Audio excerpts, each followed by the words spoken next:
on live in a long time.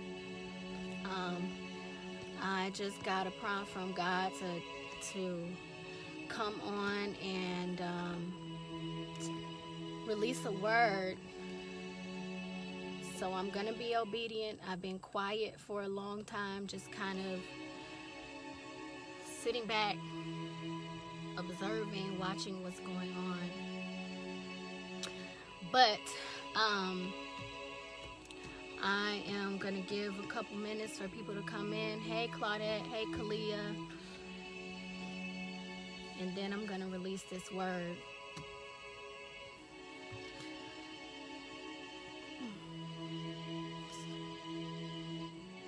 Okay. So like I said, I've been pretty silent for a while because God kind of silenced me and said, don't say anything. Hold your peace for now. And so I want to come on and release this word because it's been so heavy in my spirit. And the title is Overboard. And this kind of dropped on me because yesterday I was reading my daughter, I read her a Bible. We talk about a story in the Bible or a passage in the Bible every night before bed. And we were reading about Jonah last night, and I was talking to her about Jonah, and we were talking about purpose and how God instructed Jonah to do a thing, and God instructed, hey Claretta, God instructed Jonah to go to Nineveh. And Jonah was afraid, and Jonah did not follow the instructions of God. Instead, he tried to run from God. And this is in Jonah chapter, it's Jonah really chapters 1-4 for the most part. And as I was thinking about that, it made me think about so many people right now who God is saying are out of position, how many people God has tapped on the shoulder and called to do a thing, how many people God has a purpose for, and we're so busy doing our own thing that we're not doing what God has called us to do. And for those of you who follow me for a while, you hear me talk about this all the time, about so many people who are living below their purpose. And I think we think that it's funny because I kept hearing God say this last night. He said, I'm about to throw you overboard, and I pray that you can swim. He said, tell that to my people. And it made me think about Jonah and the fact that Jonah went, he's on this ship with these people, and then a great storm comes, and he knew that God sent the storm. And so the people threw him overboard, and God sent a fish to swallow him up until he could decide that he was ready to do what God had called him to do, not in partiality, but in the fullness of what God has called him to do. And I believe that this is a word for many people out there who are walking and straddling the fence. So many of us, we say we're Christians and we believe in God and that we want to do God's will, but we do it sometimes. It's so funny because I saw a friend of mine post something today. He was like, I know God, but today I'm taking a day off so I can be petty. And I thought to myself, what?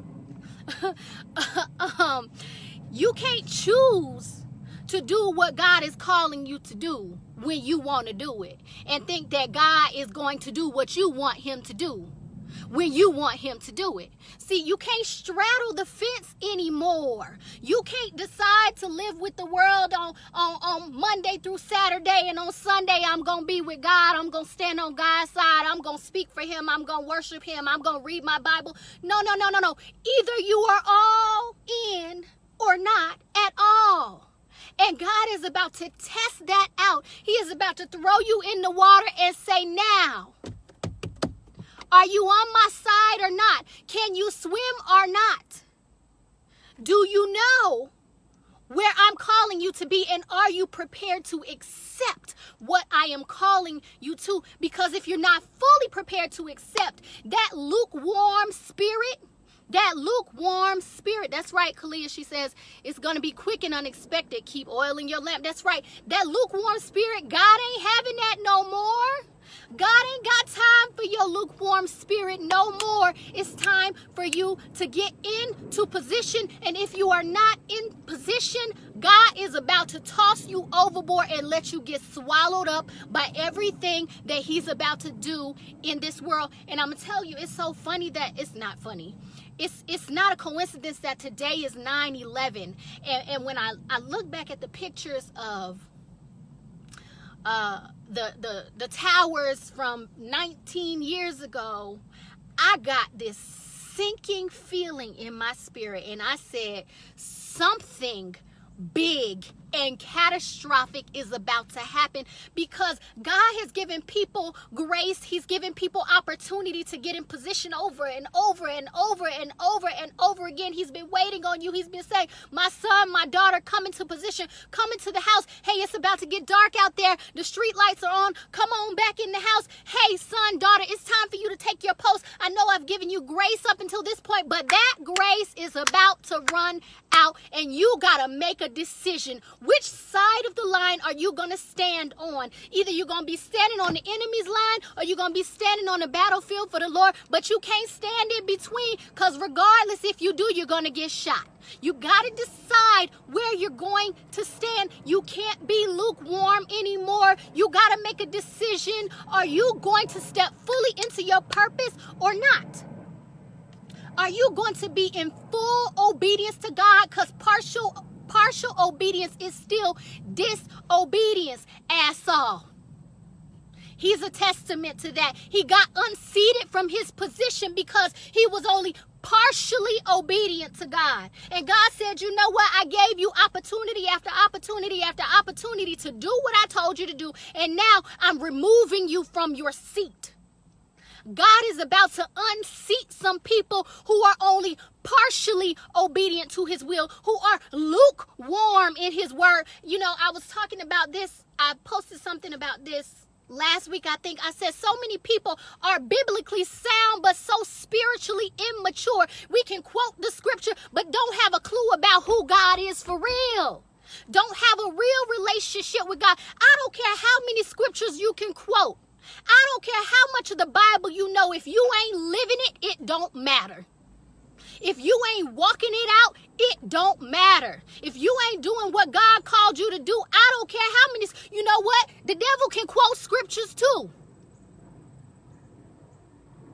I don't care how many scriptures you know. I don't care how many times you go to church. I don't care how many songs you sing. If your life does not look like the image of Christ, you're about to get thrown overboard, and I pray that you can swim. I pray that you can swim, because if you ain't got Jesus in the boat with you, you have nothing to calm this storm that is about to hit your life.